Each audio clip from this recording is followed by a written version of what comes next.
নতুন attorney general হিসেবে দায়িত্ব পালনের পর বাংলাদেশের আইনের শাসন, গণতন্ত্র, মানবাধিকার রক্ষার জন্য রাষ্ট্র পরিচালনার দায়িত্বে থাকা ইতিপূর্বে দুইজন মহান ব্যক্তি, শহীদ রাষ্ট্রপতি জিয়াউর রহমান, যিনি বাংলাদেশের বহুদলীয় গণতন্ত্রের প্রবর্তক হিসেবে সুপরিচিত, স্বাধীনতার মহান ঘোষক,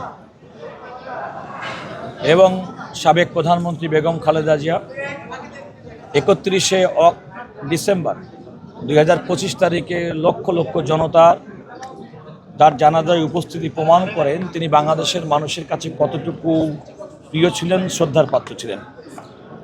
তিনিও বাংলাদেশে মানবাধিকার, গণতন্ত্র সুরক্ষা করার জন্য আপসহীন সংগ্রাম করেছেন। তিনি আপসহীন নেত্রী বলে পরিচিত।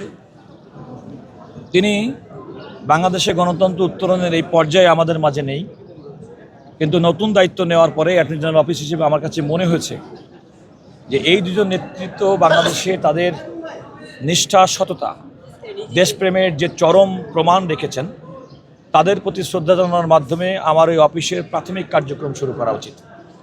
আমি সেই বিবেচনা করেই তাদের আজকের এই কবর জিয়ারত করেছি, দোয়া করেছি এবং তাদের রুহের মাগফিরাত কামনা করে আল্লাহর দরবারে কামনা করেছি যে তিনি যেন তাদেরকে জান্নাতুল ফেরদৌস দান করেন।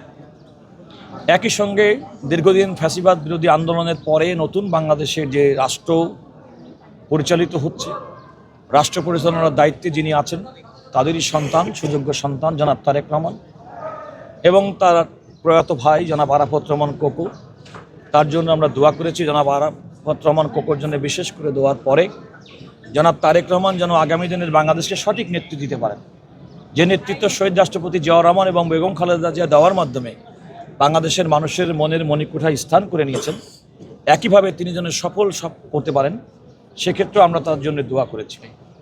দ্বিতীয়ত, আইন কর্মকর্তা হিসেবে, রাষ্ট্রের আইন কর্মকর্তা হিসেবে এই সমস্ত ভালো কাজে আমরা যেন সহযোগিতা করতে পারি, আমরা যেন আমাদের দায়িত্বটা অত্যন্ত সততার সঙ্গে, নিষ্ঠার সঙ্গে পালন করতে পারি, সে ব্যাপারেও আমরা আল্লাহর রহমত কামনা করেছি।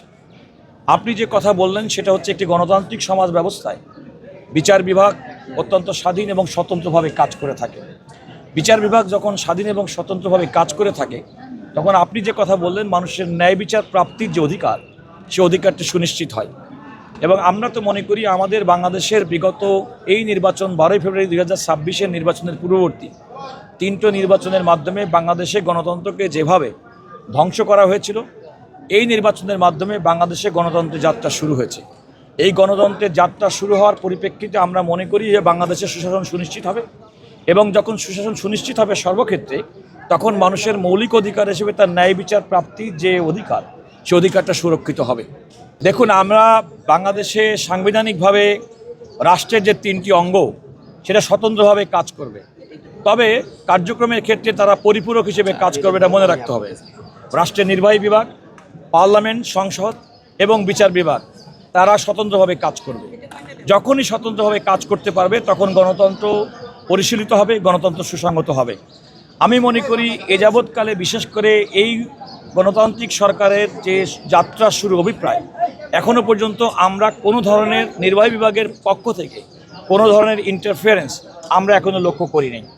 আমরা মনে করি যে বাংলাদেশের বিচার বিভাগ স্বাধীনভাবে বর্তমান অবস্থায় যে অবস্থায় আছে, আমরা সেভাবে স্বাধীনভাবে আগামী দিনে কাজ করে মানুষের ন্যায় বিচার প্রাপ্তির অধিকারটি সুনিশ্চিত করব। না, আমি এটা অন্তর হিসেবে মনে করি না।